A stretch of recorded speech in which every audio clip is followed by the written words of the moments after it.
வணக்கம். தந்தையின் பாட்காஸ்ட் செய்திகளை வாசிப்பது அஞ்சலி. முதலில் தலைப்புச் செய்திகளை பார்க்கலாம். மகாத்மா காந்தியின் 163வது ஜெயந்தி விழா இன்று கொண்டாட்டம். தமிழகத்தில் கிராம சபை கூட்டங்களுக்கு ஏற்பாடு. ஜிஎஸ்டி மூலம் மாநில அரசின் நிதி உரிமைகளை மத்திய அரசு பறித்துள்ளது. திருவனந்தபுரத்தில் நடைபெறும் இந்திய கம்யூனிஸ்ட் கட்சியின் மாநில மாநாட்டில் தமிழக முதலமைச்சர் மு.க.ஸ்டாலின் பேச்சு. ரேஷன் அரிசி கடத்தலில் ஈடுபடும் முக்கிய குற்றவாளிகளை பிடிப்பதே அரசின் நோக்கம். கூட்டுறவுத்துறை செயலாளர் ராதாகிருஷ்ணன் பேட்டி. புதுச்சேரியில் மின்துறை ஊழியர்களிடம் தொடர் வேலை நிறுத்தம் போராட்டம் எதிரொலி. மின்வெட்டை கண்டித்து பல்வேறு பகுதிகளில் பொதுமக்கள் சாலை மறியல் போராட்டத்தால் பரபரப்பு. பொதுமக்களுக்கு இடையூறு அளிக்கும் மின் ஊழியர்கள் கைது செய்யப்படுவார்கள். புதுச்சேரி அமைச்சர் நமச்சிவாயம் எச்சரிக்கை.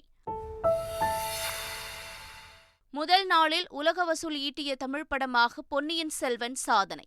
உலக அளவில் 80 கோடி ரூபாய் வசூலித்துள்ளதாக தயாரிப்பாளர் மகிழ்ச்சி. இனி விரிவான செய்திகள். ஜிஎஸ்டி மூலம் மாநில நிதி உரிமைகள் பறிக்கப்பட்டு விட்டது என்றும், நாட்டை காப்பாற்ற வேண்டுமென்றால் அனைத்து மாநிலங்களையும் காப்பாற்ற வேண்டும் எனவும் முதலமைச்சர் மு.க.ஸ்டாலின் தெரிவித்துள்ளார். திருவனந்தபுரத்தில் நடைபெற்ற இந்திய கம்யூனிஸ்ட் கட்சியின் மாநில மாநாட்டில் பங்கேற்று பேசிய அவர் இதனை தெரிவித்தார். ஜிஎஸ்டி மூலமாக நிதி உரிமை பறிக்கப்பட்டு விட்டது. இதனை நிதி உரிமை பறிப்பாக மட்டும் நான் கருதல. நிதி உரிமையை பறிப்பதன் மூலமாக மாநிலங்களின் வளர்ச்சியை தடுப்பதாகும். அதனால்தான் தொடர்ந்து குரல் கொடுத்துக் கொண்டிருக்கிறோம். நீட் போன்ற நுழைவுத் தேர்வுகளால் கல்வி உரிமை மறுக்கப்படுகிறது. ஏழை எளிய மனிதர்களின் வீட்டு பிள்ளைகள் மருத்துவம் படிக்க முடியாமல் தடுக்கப்படுகிறார் என்பதற்காக மட்டும் அதை நான் எதிர்க்கவில்லை. இதன் மூலமாக மாநில அரசு நினைக்கும் கல்வி முறையை நடைமுறைப்படுத்த முடியாமல் தடுக்கிறார்கள் என்பதற்காகவும் எதிர்க்கிறோம். இந்தியாவில் அதிவேக இன்டர்நெட் வசதியை அளிக்கும் 5G தொலைத்தொடர்பு சேவையை டெல்லி பிரகதி மைதானத்தில் பிரதமர் நரேந்திர மோடி தொடங்கி வைத்தார். பின்னர் பேசிய அவர், டிஜிட்டல் இந்தியா திட்டத்தின் தொலைநோக்கு பார்வையின் கீழ் 5G சேவை மிக பெரும் மைல்கல் என்று குறிப்பிட்டார். முதற்கட்டமாக சென்னை, மும்பை, டெல்லி உள்ளிட்ட நகரங்களில் 5G சேவை தொடங்கப்பட்டுள்ளது. மகாத்மா காந்தியின் 163வது ஜெயந்தி விழா இன்று இந்தியா முழுவதும் கொண்டாடப்படுகிறது. இதனையொட்டி தமிழகத்தில் கிராம சபை கூட்டங்கள் நடத்த ஏற்பாடு செய்யப்பட்டுள்ளது. கிராம சபை கூட்டம் நடத்த வேண்டுமென உத்தரவிட்டுள்ள நிலையில் அதனை நடத்தாத ஊராட்சி மன்ற தலைவர் மீது மாவட்ட ஆட்சியரிடம் புகார் அளிக்கலாம் என்று தமிழக அரசு தெரிவித்துள்ளது.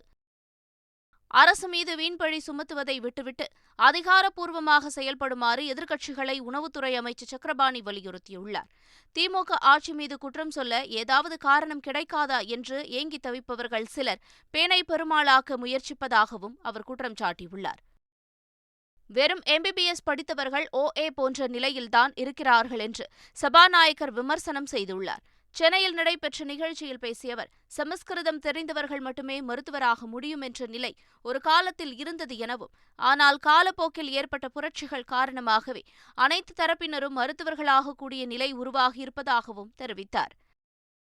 ரேஷன் அரிசி கடத்தலில் ஈடுபடும் முக்கிய குற்றவாளிகளை பிடிப்பதே அரசின் நோக்கம் என கூட்டுறவுத்துறை செயலாளர் ராதாகிருஷ்ணன் தெரிவித்துள்ளார். மதுரை பெருங்குடி கூட்டுறவு நியாயக் கடைகளில் ஆய்வு மேற்கொண்ட பின் செய்தியாளர்களிடம் பேசிய அவர் இதனை தெரிவித்தார். திருவள்ளூர்லாம் அந்த மெயின் கடை தட் இஸ் அதை கடத்தப்படக்கூடிய லீஸ் நடத்தக்கூடிய அந்த உரிமையாளர் பிடிச்சிருக்கோம். பட் டெஃபினட்டா ஒரு ஆல்மோஸ்ட் 11,008 கேஸ் போட்டு அதில் 11,121 பேரை அரெஸ்ட் பண்ணும்போது 113 பேர் நமக்கு இந்த குண்டர் சட்டம் இணையாக சட்டத்திலையும் அடைச்சிருக்கோம். மெரினா கடற்கரையில் ஏற்படும் உயிரிழப்புகளை தடுக்க மெரினா உயிர்காக்கும் பிரிவை தமிழக DGP சைலேந்திரபாபு தொடங்கி வைத்தார். அப்போது கடலில் தத்தளிப்பவர்களை காப்பாற்றி முதலுதவி சிகிச்சை அளிப்பது, படகுகள், ஹெலிகாப்டர், ட்ரோன் மூலம் மீட்பது போன்றவற்றை காவல்துறையினர் தத்ரூபமாக செய்து காண்பித்தனர். Navy, coast guard, corporation, city police, coastal security group. இதில் ஒரு சிறந்த அம்சம் என்னன்னா, இந்த திட்டத்தின்படி இப்போது முதலமைச்சர் அவர்கள் சொல்லியிருக்கக்கூடிய இந்த திட்டத்தின்படி 8 இளைஞர்கள் மீனவர்கள் இந்த மீட்பு பணியில் ஈடுபடுத்தப்படுவார்கள். அவர்களுக்கு மாதம் 16,000 ரூபாய் சம்பளம் வழங்கப்படும். அப்படிங்கிற போது இது ஒரு ஃபுல் ஃப்ளெட்ஜ், ஒரு முழுமையான ஒரு மீட்பு குழுவாக அவர்கள் இருப்பாங்க. சென்னை மாநகராட்சியில் நடப்பு நிதியாண்டில் முதல் அரையாண்டில் 945 கோடி வரி வசூல் செய்யப்பட்டு உள்ளதாகவும் கடந்த ஆண்டை விட 345 கோடி கூடுதலாக வரி வசூலாகியுள்ளதாகவும் சென்னை மாநகராட்சி தெரிவித்துள்ளது. 2022-2023 நிதியாண்டில் மொத்தம் 1700 கோடி வரி வருவாய் கிடைக்க வாய்ப்புள்ளதாகவும் சென்னை மாநகராட்சி தெரிவித்துள்ளது. தொடர் விடுமுறை எதிரொலியாக சென்னையிலிருந்து தென் மாவட்டங்களை நோக்கி செல்லும் பேருந்துகளில் மக்கள் கூட்டம் அலைமோதியது. இதனால் செங்கல்பட்டு அடுத்த பரனூர் சுங்கச்சாவடியில் ஏராளமான மக்கள் பேருந்துக்காக நீண்ட நேரம் காத்திருக்கும் நிலை ஏற்பட்டுள்ளது. பலரும் பேருந்தில் பயணிகள் படியில் தொங்கியபடியே ஆபத்தான முறையில் பயணம் மேற்கொண்டனர். வடகிழக்கு பருவமழையை முன்னிட்டு களப்பணிகளை மேற்கொள்ள சென்னை குடிநீர் வாரியத்தின் சார்பில் அனைத்து பகுதிகளிலும் சிறப்பு அலுவலர்கள் நியமனம் செய்யப்பட்டுள்ளனர். திருவொற்றியூர் முதல் சோழிங்கநல்லூர் வரை ஒவ்வொரு மண்டலத்திற்கும் மேற்பார்வையாளர் மற்றும் செயற்பொறியாளர் என 30 சிறப்பு அலுவலர்கள் நியமிக்கப்பட்டுள்ளனர். புதுச்சேரியில் தொடர் மின்வெட்டை கண்டித்து மெழுகுவர்த்தி, தீப்பந்தம் ஏந்தி பொதுமக்கள் சாலை மறியலில் ஈடுபட்டனர். புதுச்சேரி மின்துறை தனியார்மயமாக்கலுக்கு எதிர்ப்பு தெரிவித்து ஊழியர்கள் காலவரையற்ற வேலைநிறுத்த போராட்டத்தில் ஈடுபட்டுள்ளனர். இதனால் பல்வேறு பகுதிகளில் மின்தடை ஏற்படுவதால் பொதுமக்கள் கடும் சிரமத்திற்கு ஆளாகியுள்ளனர். இதனிடையே தொடர் மின்தடையை கண்டித்த பொதுமக்கள் மெழுகுவர்த்தி, தீப்பந்தம் ஏந்தி சாலை மறியலில் ஈடுபட்டதால் நீண்ட நேரம் போக்குவரத்து பாதிப்பு ஏற்பட்டது. இந்த நிலையில் மக்களுக்கு இடையூறு அளிக்கும் மின்துறை ஊழியர்கள் மீது நடவடிக்கை எடுக்கப்படும் என அமைச்சர் நமச்சிவாயம் எச்சரிக்கை விடுத்துள்ளார். பொதுமக்களுக்கு இடையூறு செய்கின்ற வகையிலே நடந்து கொண்ட அந்த மின்துறை ஊழியர்கள் மீது கடுமையான நடவடிக்கையை இந்த அரசாங்கம் எடுக்கும்.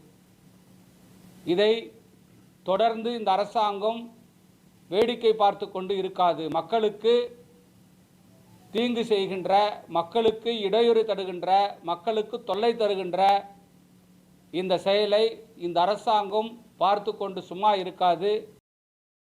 புதுச்சேரியில் மின்துறை தனியார்மயமாக்கும் திட்டம் கண்டிப்பாக செயல்படுத்தப்படும் என அரசு கொறடா ஆறுமுகம் திட்டவட்டமாக தெரிவித்துள்ளார். திருநள்ளாறில் சாமி தரிசனத்திற்கு பின் தந்தி தொலைக்காட்சிக்கு அளித்த பேட்டியில் அவர் இவ்வாறு கூறியுள்ளார். ஏன்னா அது கவர்மெண்ட் எடுக்கிற டிசிஷன், அதில் யாராலையும் ஒன்றுமே செய்ய முடியாது. இது நாங்களும் ஒன்றும் செய்ய முடியாது. ஏன்னா இது சென்ட்ரல் கவர்மெண்ட் பொது நிறுவனமாக இருந்ததை தனியார் மயமாக்குறாங்க. அதில் நம்ம எதுவுமே செய்ய முடியாது. ஏன்னா இது நம்ம பாண்டிச்சேரி உங்களுக்கு தெரியும். அதனால் அது கண்டிப்பாக வரும். அதில் எந்த விதமான மாற்றமும் கிடையாது. புதுச்சேரியில் மதுபான தொழிற்சாலை மீதான குற்றச்சாட்டை மறைக்கவே மின்துறை தனியார் மயம் என அறிவிக்கப்பட்டு உள்ளதாக காங்கிரஸ் எம்பி வைத்திலிங்கம் குற்றம் சாட்டியுள்ளார். காரைக்கால் கிளிஞ்சல்மேடு பகுதியில் செய்தியாளர்களிடம் பேசிய அவர், மின்துறையை தனியாரிடம் கொடுத்து லாபம் சம்பாதிப்பதுதான் என்ஆர் காங்கிரஸ் அரசின் நோக்கம் என்றும் கூறினார். மதுபான தொழிற்சாலையின் மீது ஏற்பட்ட குற்றச்சாட்டை மறைப்பதற்காக வேணும்னே இந்த தனியார் மயத்தை கொண்டாடுறாங்க. இந்த இரண்டுமே அடிப்படையாக இருக்கக்கூடியது ஒரு குற்றச்சாட்டு தான். ஒன்று தனியார் மயம் ஆக்கணும்னு என்ன காரணம் இருக்குது, அதில் ஊழல் நடக்கும் அப்படின்றது தான் எதிர்பார்க்குறோம். அதே மாதிரி இந்த பக்கம் பார்த்திங்கன்னா தனியார் மதுபான தொழிற்சாலைகள் ஏன் கொடுக்குறாங்க அப்படின்னு சொல்லிட்டு இரண்டு பெரிய குற்றச்சாட்டுகள் இந்த அரசாங்கத்தின் மீது இருக்கின்றது. அக்டோபர் 10 முதல் 14 சென்னை தீவுத்திடலில் பட்டாசு விற்பனை தொடங்கும் என பட்டாசு விற்பனையாளர் சங்கத்தினர் தெரிவித்துள்ளனர். தீவுத்திடலில் தரமில்லாத பட்டாசுகள் விற்கப்படாது என்றும் இந்த வருடம் நேரம் கட்டுப்பாடுகளை பின்பற்ற முடிவு செய்யப்பட்டுள்ளது என்றும் பட்டாசு விற்பனையாளர் சங்கம் கூறியுள்ளது.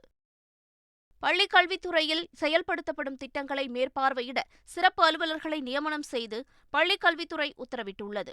அதன்படி ஒரு மாவட்டத்திற்கு ஒரு தலைமை அலுவலர் மற்றும் 3 இளநிலை அலுவலர்கள் என 4 பேர் ஒரு மாவட்டத்திற்கு நியமனம் செய்யப்பட்டுள்ளனர். குலசேகரப்பட்டினம் முத்தாரம்மன் கோயில் தசரா திருவிழாவில் சப்பரபவனி அபிஷேகம் நடைபெற்றது. அபிஷேக மண்டபத்தில் 8 வகையான கும்ப கலசங்கள் வைக்கப்பட்டு யாகசாலை பூஜையும் நடைபெற்றது. பின்னர் அம்மனுக்கு புனித நீர் ஊற்றப்பட்டு அபிஷேகமும் நடைபெற்றது. இதில் திரளான பக்தர்கள் கலந்து கொண்டு சுவாமி தரிசனம் செய்தனர்.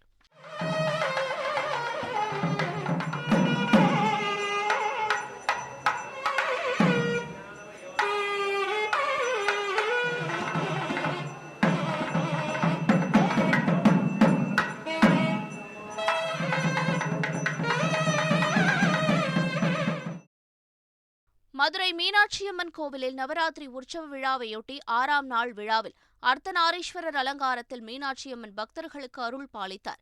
தொடர்ந்து அம்மனுக்கு சிறப்பு தீபாராதனையும் காண்பிக்கப்பட்டது. இதில் ஏராளமான பக்தர்கள் கலந்து கொண்டு சுவாமி தரிசனம் செய்தனர்.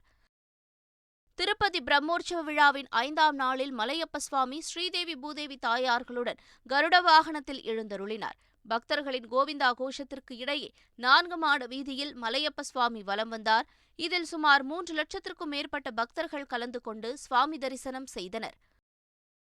உத்தரகாண்ட் மாநிலத்தில் உள்ள இமயமலை பகுதியில் இன்று திடீரென்று பனிச்சரிவு ஏற்பட்டது. இது தொடர்பான காட்சிகள் இணையத்தில் அதிகம் பகிரப்பட்டு வருகின்றன. இருப்பினும் கேதார்நாத் கோயிலுக்கு எந்த சேதமும் ஏற்படவில்லை என்று பத்ரிநாத் கேதார்நாத் கோவில் கமிட்டி தலைவர் தெரிவித்துள்ளார். சென்னை ஆளுநர் மாளிகையில் வைக்கப்பட்டுள்ள கொலு கண்காட்சியை பொதுமக்கள் ஏராளமானோர் பார்த்து ரசித்தனர். நவராத்திரியை முன்னிட்டு ஆளுநர் மாளிகையான ராஜ்பவனில் வைக்கப்பட்டுள்ள கொலுவை பார்வையிட அக்டோபர் 1ஆம் தேதி முதல் 5ஆம் தேதி வரை பொதுமக்களுக்கு அனுமதி அளிக்கப்பட்டுள்ளது.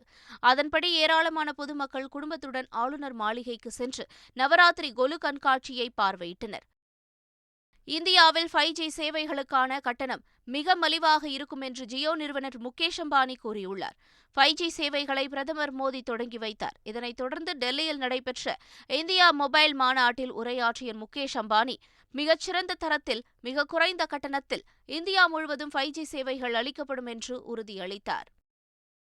கேரள மாநில மார்க்சிஸ்ட் கம்யூனிஸ்ட் கட்சியின் மூத்த தலைவர் கொடியேறி பாலகிருஷ்ணன் உடல்நலக்குறைவால் காலமானார். அவருக்கு வயது 68. கொடியேறி பாலகிருஷ்ணன் 2001 முதல் 2006 வரையிலும் 2011 முதல் 2016 வரையிலும் கேரள சட்டமன்றத்தில் எதிர்க்கட்சி துணைத் தலைவராக இருந்தார். அச்சுதானந்தன் அமைச்சரவையில் 2006 முதல் 2011 வரை உள்துறை மற்றும் சுற்றுலாத்துறை அமைச்சராகவும் பணியாற்றினார். உலக அளவில் முதல் நாளில் அதிக வசூல் ஈட்டிய தமிழ் திரைப்படம் என்ற பெருமையை பொன்னியின் செல்வன் பெற்றுள்ளதாக பட தயாரிப்பு நிறுவனம் மகிழ்ந்துள்ளது.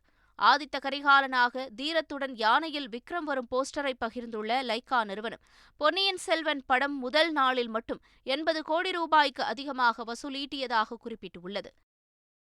கல்கியின் வாசகர்களை திருப்திப்படுத்த முடியாது எனவும் பொன்னியின் செல்வன் படத்தை மணிரத்னம் அற்புதமாக எடுத்துள்ளதாகவும் கல்கியின் பேத்தி கௌரி ராமநாராயணன் பாராட்டியுள்ளார். படம் எடுக்கிறச்ச வாசகர்களை திருப்தி பண்ண முடியாது. நீங்கள் படத்தை நேர்மையாக ஒழுங்காக எடுக்கணும், அதுதான் விஷயம். அது பிரம்மாண்டமான ஒரு ஸ்கோப்பில் அவர் அற்புதமாக எடுத்திருக்காருன்னு தான் நினைக்கிறேன். நான் இந்த படத்தை பார்க்குறச்சு நான் சொன்ன மாதிரி எதிர்பார்ப்பு இல்லாமல் போனதுனால அந்த படத்தில் அவர் என்ன தந்திருக்காருன்னு அதை மாத்திரம் நான் கவனித்து பார்த்தேன். கல்கியோட புத்தகத்தில் இது வந்திருக்கா, அது வந்திருக்கா, இந்த கேரக்டர் வந்திருக்கா, அது அந்த டயலாக் வந்திருக்கா, அதெல்லாம் நான் யோசிக்கல. எனக்கு அந்த படத்தில் எனக்கு என்னோட அனுபவத்தில் அவர் ஒரு சமூகத்தையே சிருஷ்டி பண்ண முயற்சி பண்ணியிருக்காரு. பொன்னியின் செல்வன் திரைப்படத்தின் மூலம் சோழர்களின் ஆட்சி காலம் எப்படி இருந்தது என்பதை தெரிந்து கொள்ளலாம் என நடிகர் சரத்குமார் கூறினார். திருநெல்வேலி மாவட்டம் காவல்கிணற்று பகுதியில் செய்தியாளர்களை சந்தித்த அவர் பொன்னியின் செல்வன் படத்தை பார்த்த பிறகு அந்த நாவலை படிக்க வேண்டும் என்ற ஆர்வம் ஏற்படும் என்றார். டெக்னாலஜி உலகம் நம்மை திங்க பார்ப்பதாக நடிகர் விஜய் சேதுபதி தெரிவித்துள்ளார்.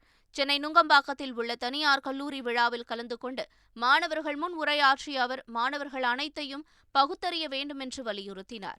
உங்களுடைய நேரங்களை திருடுவதற்கு தயாராக இருக்கிறது.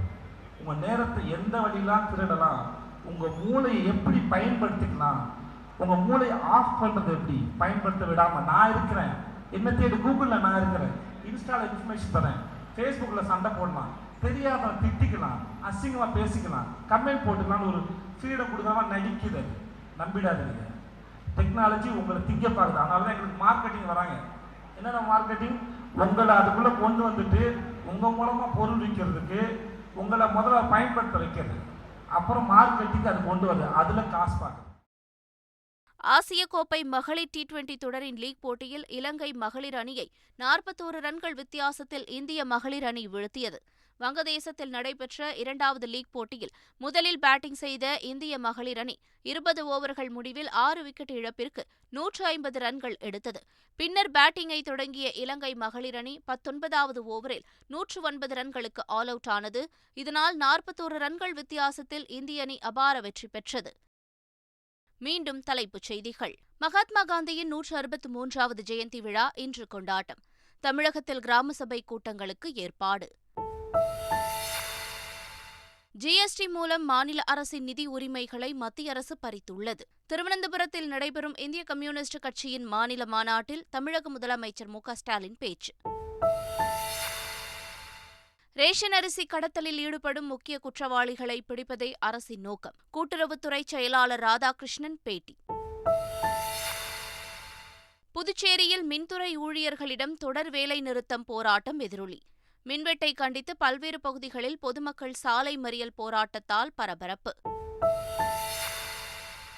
பொதுமக்களுக்கு இடையூறு அளிக்கும் மின் ஊழியர்கள் கைது செய்யப்படுவார்கள். புதுச்சேரி அமைச்சர் நமச்சிவாயம் எச்சரிக்கை. முதல் நாளில் உலக வசூல் ஈட்டிய தமிழ் படமாக பொன்னியின் செல்வன் சாதனை. உலக அளவில் 80 கோடி ரூபாய் வசூலித்துள்ளதாக தயாரிப்பாளர் மகிழ்ச்சி. இத்துடன் செய்திகள் நிறைவு பெறுகின்றன. வணக்கம்.